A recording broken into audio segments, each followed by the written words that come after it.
Palavra da Verdade, com Hernandes Dias Lopes.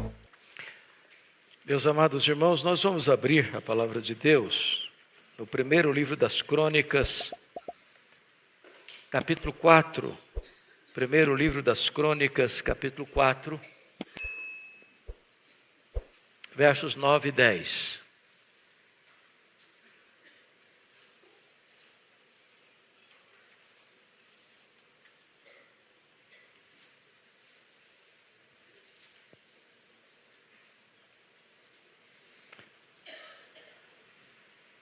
Esse texto diz assim: foi Jabes mais ilustre do que seus irmãos.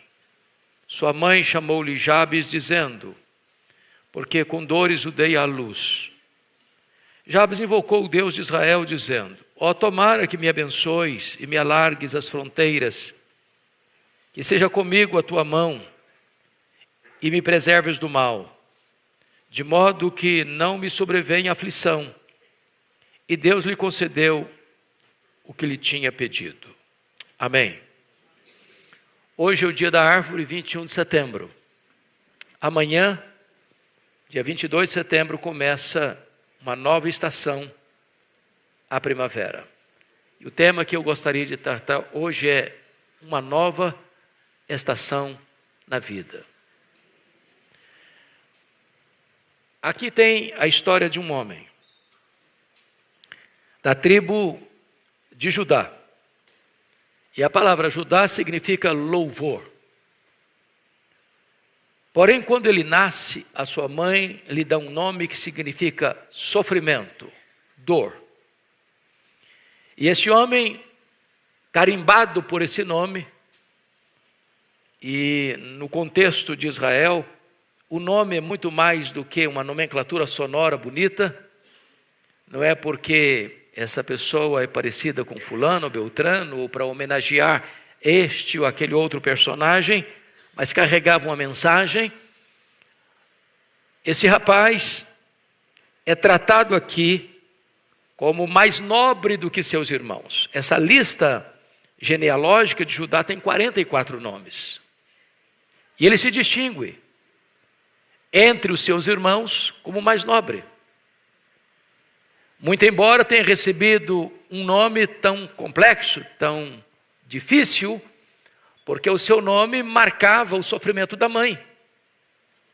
Talvez um parto difícil, talvez uma situação histórica de opressão dos inimigos, talvez a condição familiar.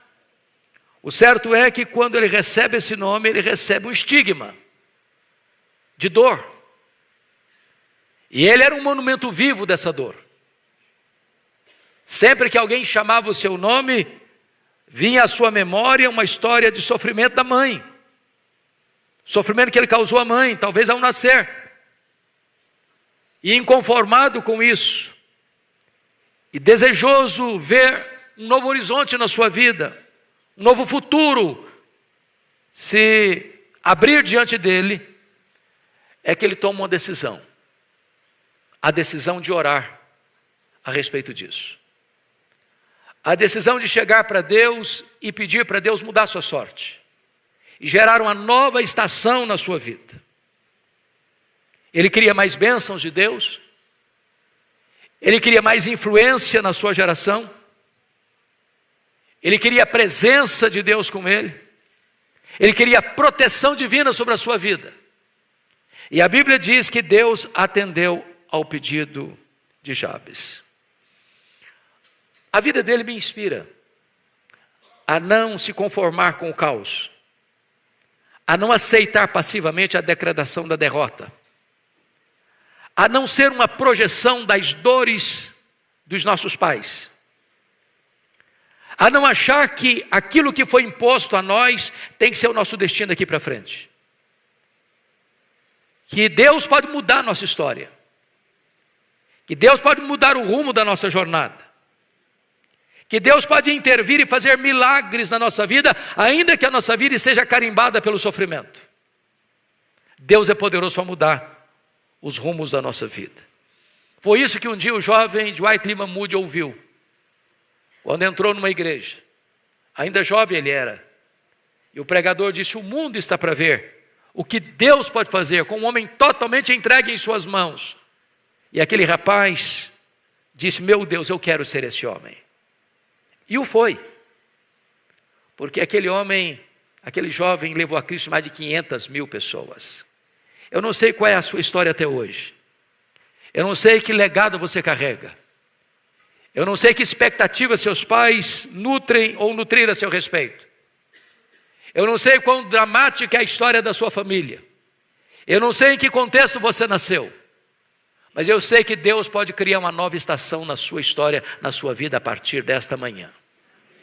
E eu quero então olhar para esse texto e dizer que esse jovem que desejou viver além dos limites e queria mais de Deus e mais para Deus, entendendo que os recursos de Deus são ilimitados, nós vamos ver aqui qual foi a sua oração.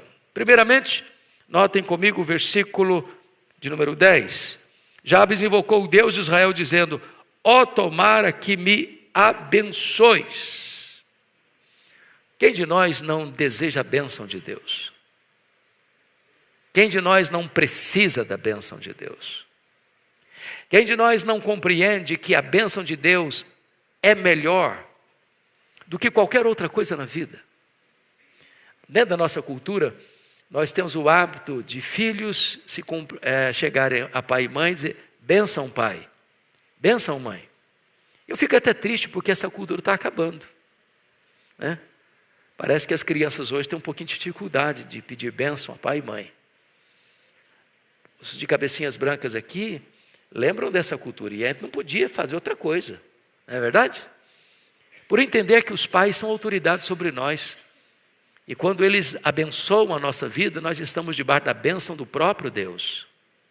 E esse moço está aqui orando por si mesmo. Ele tinha motivos para orar pela nação e talvez o fez. Ele tinha demandas importantes do seu país para interceder e possivelmente tenha feito isso. Mas aqui ele está orando por ele mesmo. E o que ele está pedindo é uma reversão de um diagnóstico estabelecido para a vida dele. Ele recebe esse nome porque em meio de dores a sua mãe o deu à luz.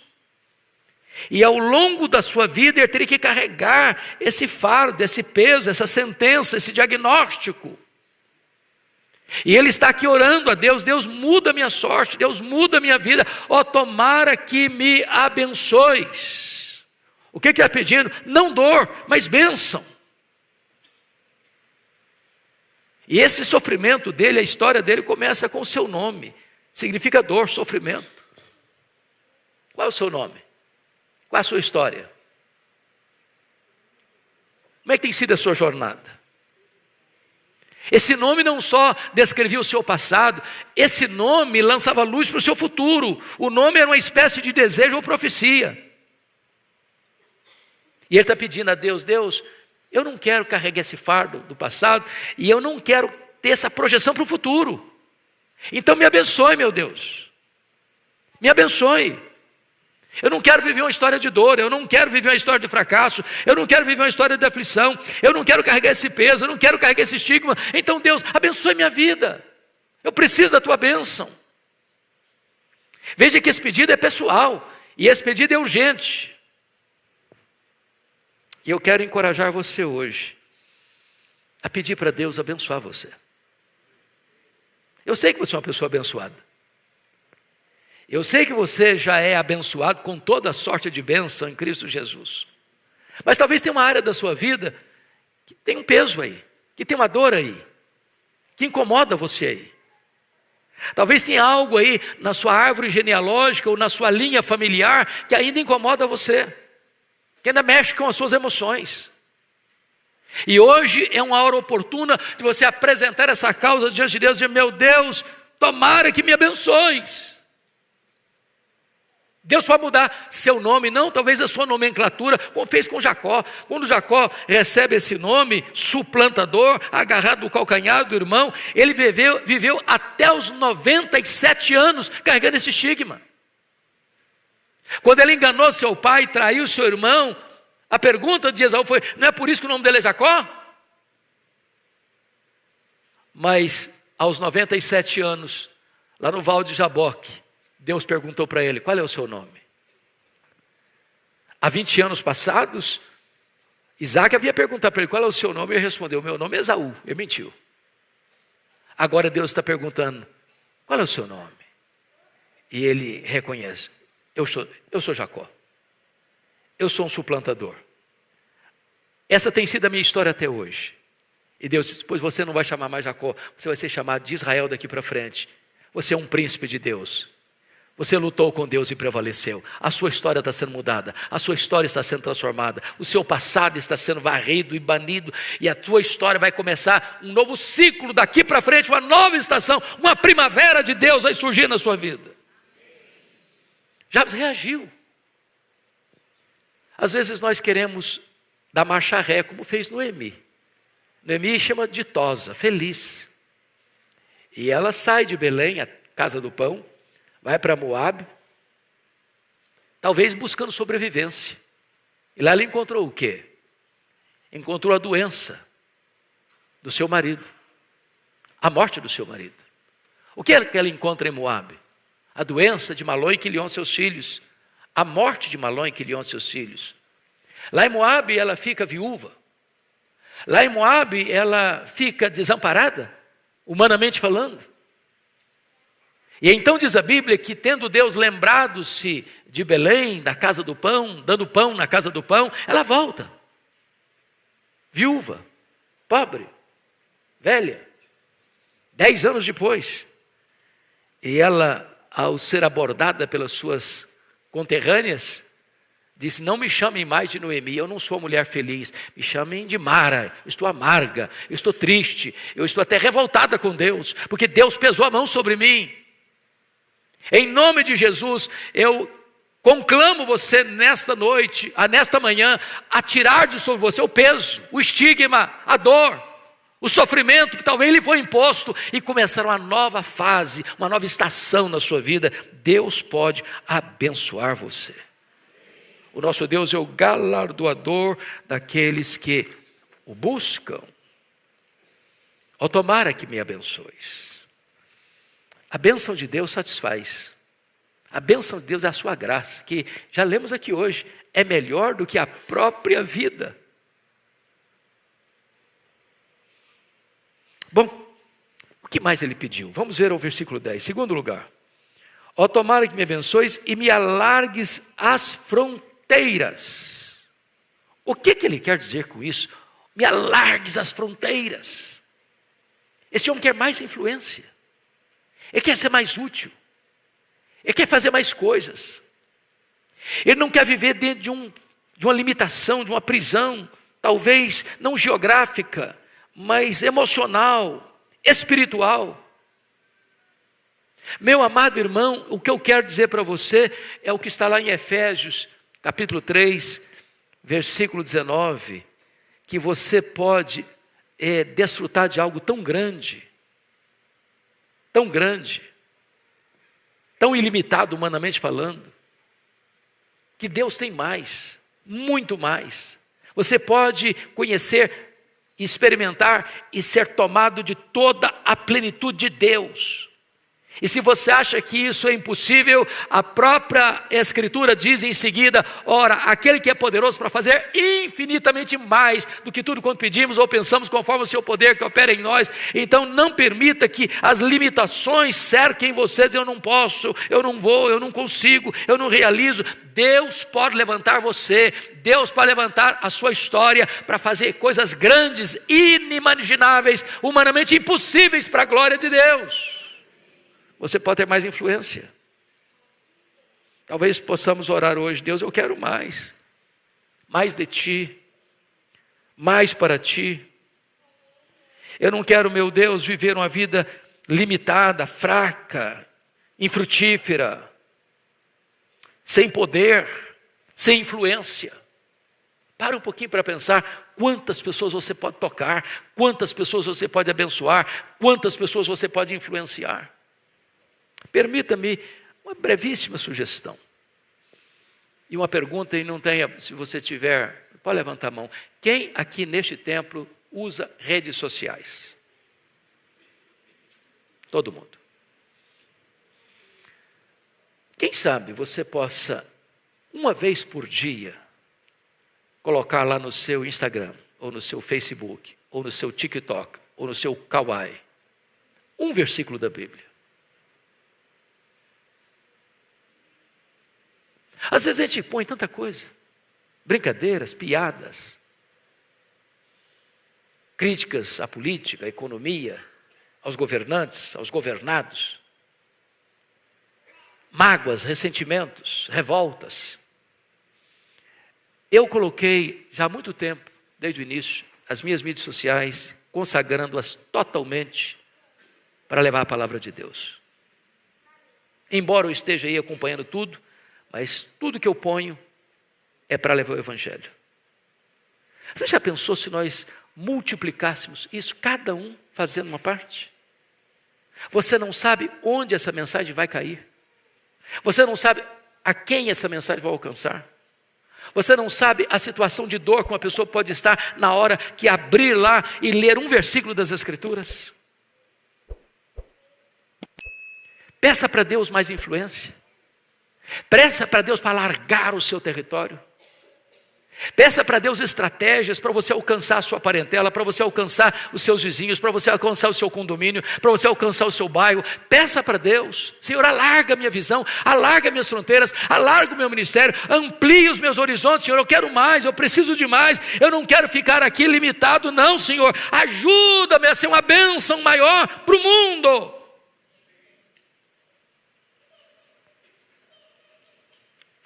Quais são as estratégias que você pode usar para isso? Alargue as minhas fronteiras, Senhor. Talvez você nunca olhou, nunca viu. O que você pode fazer para o reino de Deus, para o crescimento da igreja? Quem sabe você possa tomar iniciativas pequenas para alargar as fronteiras, para criar pontos para o Evangelho. Quem sabe no seu trabalho, uma mensagem, um gesto, uma atitude, uma postura. Quem sabe vocês meninas, num condomínio, de repente você fazer um bolo mais gostoso que você sabe fazer e bater a porta do seu vizinho. Dizer: olha, lembrei-me de você e eu fiz esse bolo pensando em você. Sem pedir nada em troca. Só num gesto de amor que pode abrir caminhos, pode abrir portas para que você testemunhe do Evangelho. Quem sabe você possa anotar alguma coisa e mandar uma mensagem no aniversário de uma pessoa, uma mensagem de Deus, uma mensagem de esperança. Alargue as fronteiras, Senhor. Eu estava pregando essa semana no nosso congresso de família da Luz para o Caminho, e eu comentava com o irmão que estava do meu lado uma coisa muito curiosa. Eu falei assim: meu Deus, pense comigo, nós estamos vendo esse restaurante lotado de gente. Cada pessoa que está aqui tem uma história de dor às vezes. A pessoa está sorrindo, mas se cada uma pudesse contar, cada uma tem uma história difícil. Eu acabei de dizer isso.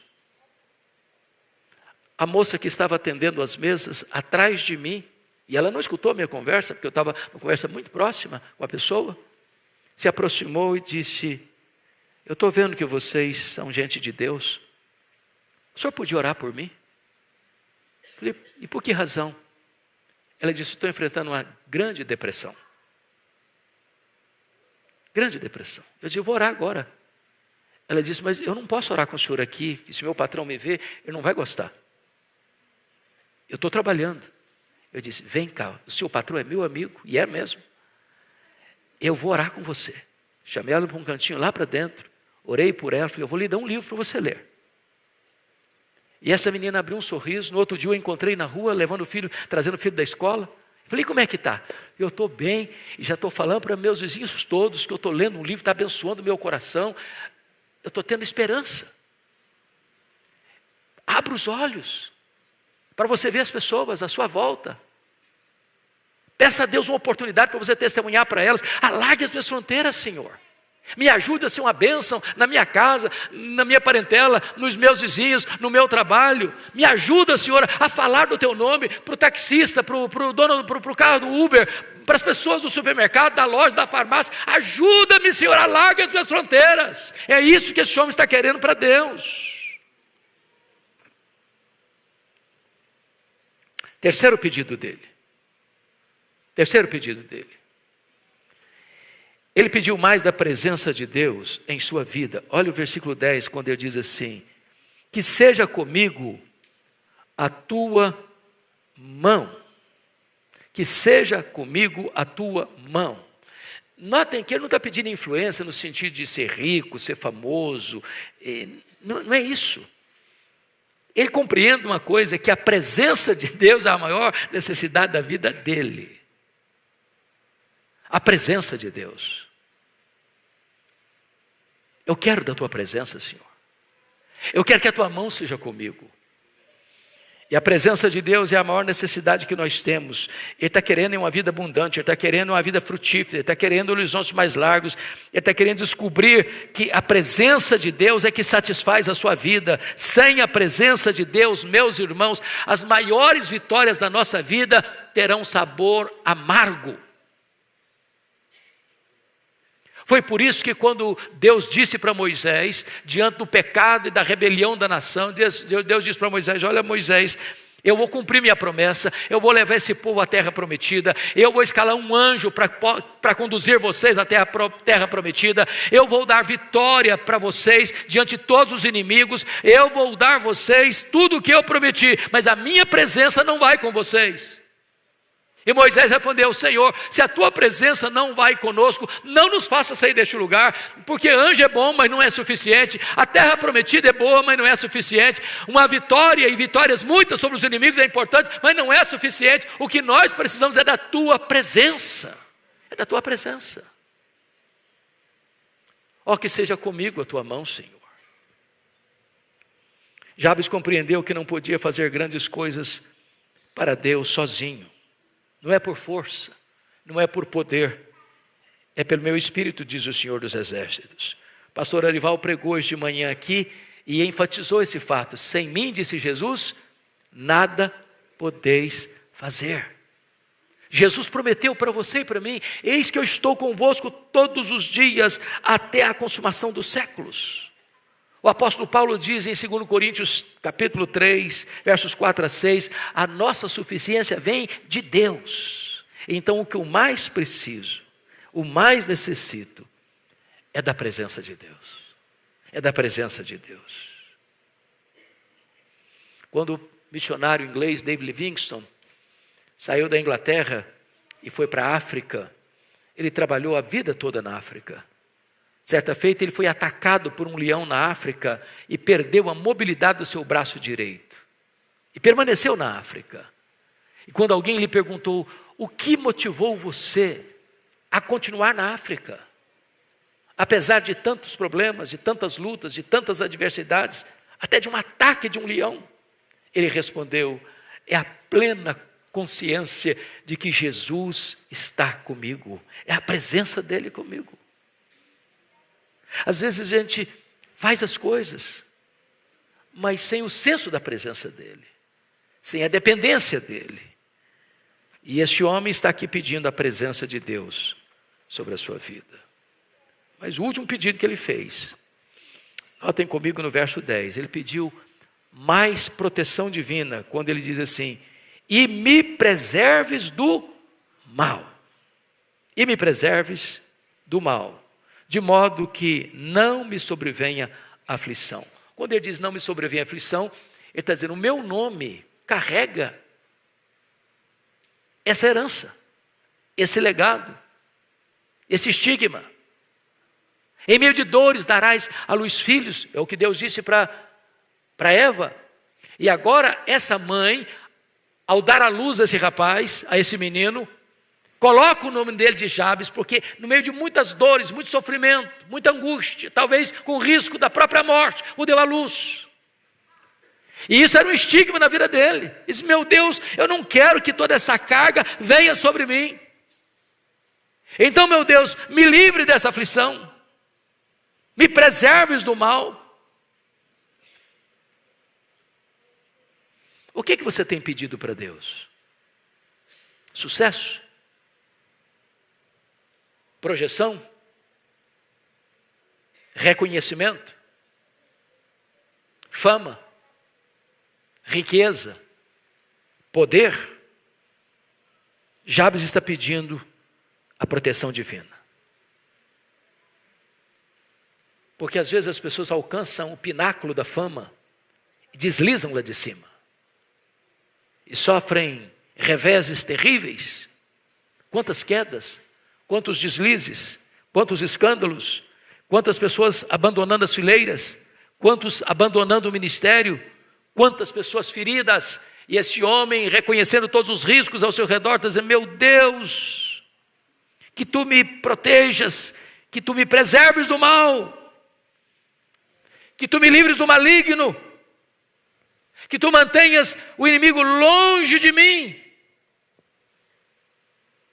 que não me sobrevenha aflição. Quando você vai para a oração que Jesus ensinou aos seus discípulos, 1/4 da oração tem a ver com o livramento do mal.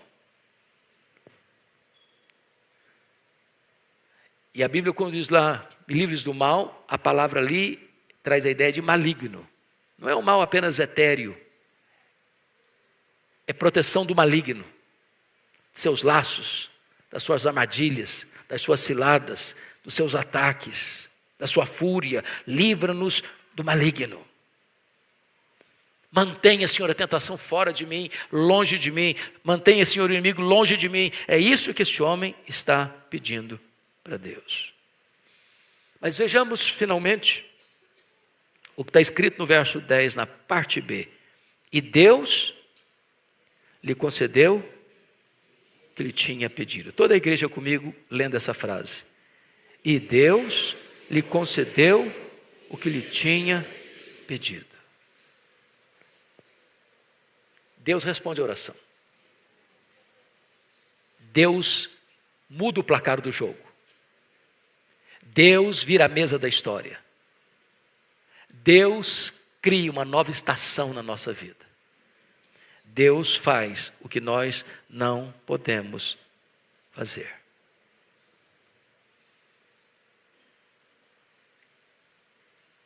Quem sabe hoje você está vivendo uma fase difícil, de inverno na sua vida. Sombria, gelada. Assim como nós estamos mudando de estação, e a primavera está chegando, Deus possa mudar a estação da sua vida. Deus é poderoso para enxugar suas lágrimas. Deus é poderoso para revitalizar o seu corpo e lhe dar saúde. Deus é poderoso para alargar suas fronteiras e abençoar você. Deus é poderoso para estar presente com você e livrar você da aflição. Colocar o maligno longe do seu caminho. É por isso que foi mais nobre que seus irmãos. Porque ele não se conformou. Ele reagiu. E Deus respondeu a sua súplica. Hoje Deus está aqui para responder a sua oração.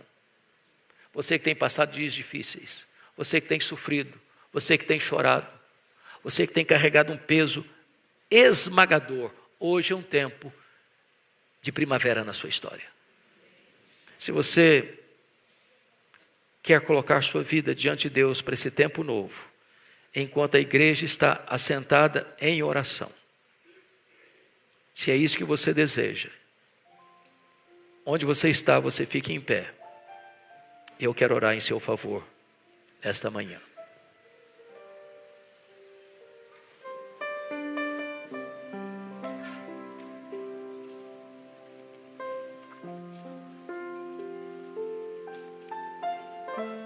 Ó Deus, aqui estamos na tua casa, diante dos teus olhos que tudo sonda, tudo conhece, tudo vê. Tu conheces a biografia, a história, a luta, o choro, a dor de cada pessoa que está aqui nesta casa. Tu sabes, meu Deus, os pontos de tensão, aquelas áreas da vida que estão machucadas e feridas. Tu sabes, meu Deus, os dramas da família, aquilo que está lá, Senhor, no recôndito, que talvez ninguém saiba, ou poucas pessoas saibam, mas que ainda pulse e lateja no nosso coração, na nossa alma, essas dores. Meu Deus, em nome de Jesus, venha ao encontro do teu povo nesta manhã, Senhor. Traz a tua bênção, traz a tua presença, traz o teu livramento. Alarga, meu Deus, os horizontes da nossa vida. Ajuda-nos a sermos frutíferos na tua obra, a colocarmos tudo que somos e temos nas tuas mãos, no teu altar, para que a nossa vida glorifique o teu nome. Ah, Jesus, precisamos de ti. Nós não temos poder para mudar a nossa própria história, nós não temos poder para mudar o nosso próprio nome, nós não temos poder para mudar o nosso próprio destino, mas tu és poderoso para mudar tudo isso para a glória do teu nome. E nós entregamos cada um aqui no teu altar e oramos em nome de Jesus e para a glória de Jesus. Aleluia. Amém.